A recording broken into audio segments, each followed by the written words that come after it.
Hi guys, so the next video is going to be me getting back into my chair. As you can see, I'm still on the floor from my last video.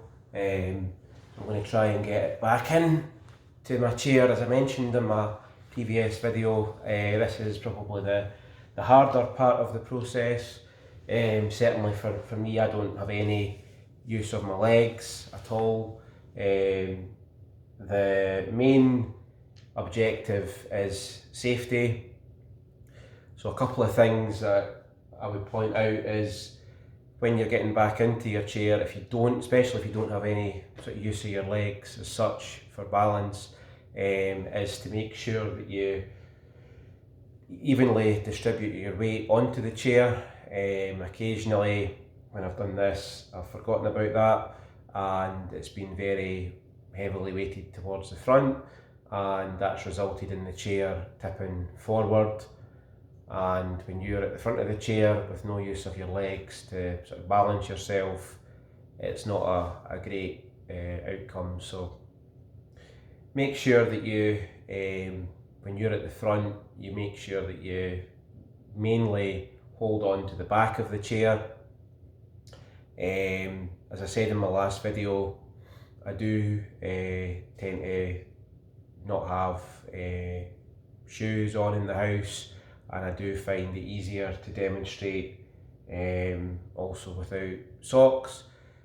Socks are quite slidey, so because of that, when you are barefoot, if you don't have any feeling in your feet, which I don't, just be careful that you don't slide or bang into anything that might hurt you that you might not be aware of. So just regularly check your feet for any signs of injury before and after you attempt to do anything like this. So I'm going to be primarily facing away from the camera for this exercise, so apologies about that.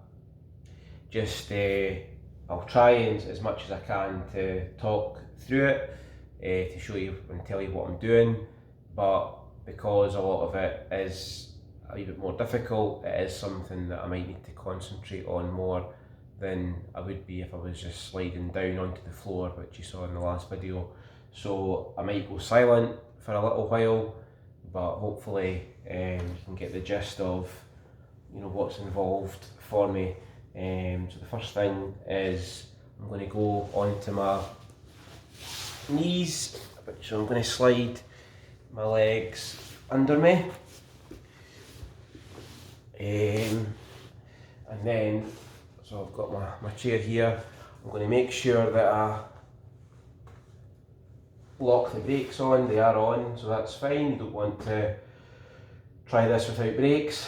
The cushion, my cushion anyway, is a Velcro cushion onto the seat, so it's not physically attached as such to the seat. So I tend to use the back of the seat for leverage. Just make sure that you do grab onto the seat as well as the cushion and not just the cushion, because if you do that, you might find out that the cushion comes off, which again, if you don't have any balance in your legs, that could be quite bad. So first things first is you get as close to the chair as you possibly can, and as I mentioned, I grab onto the back and also onto the leg of the chair, and then from there I try and just get onto my knees.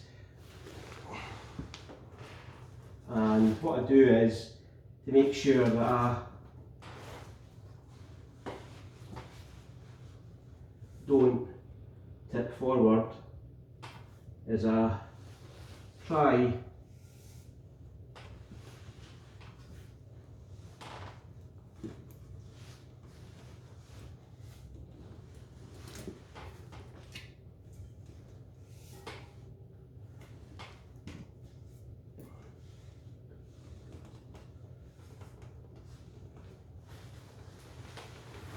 get onto the foot plate. So to do that, I managed to grab onto the back of the chair.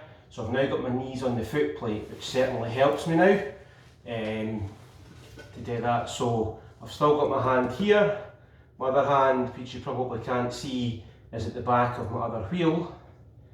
And I slowly push myself up onto the foot plate, and from here it means that my weight is evenly distributed and minimises the chance of me tipping the chair forward. And from here, this is maybe the most difficult part.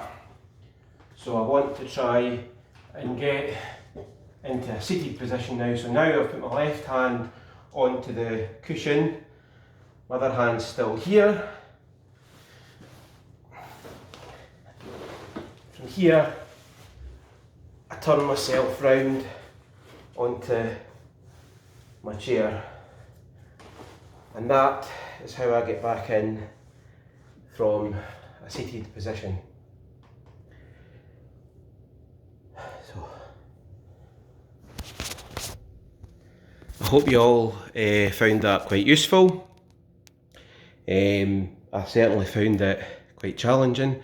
Certainly, as you probably tell, I'm a wee bit out of breath, but it went as well as I could possibly have expected, and yeah, hopefully you took some tips away from that, and that'll help you if you ever find yourself in that situation. So thanks for joining me.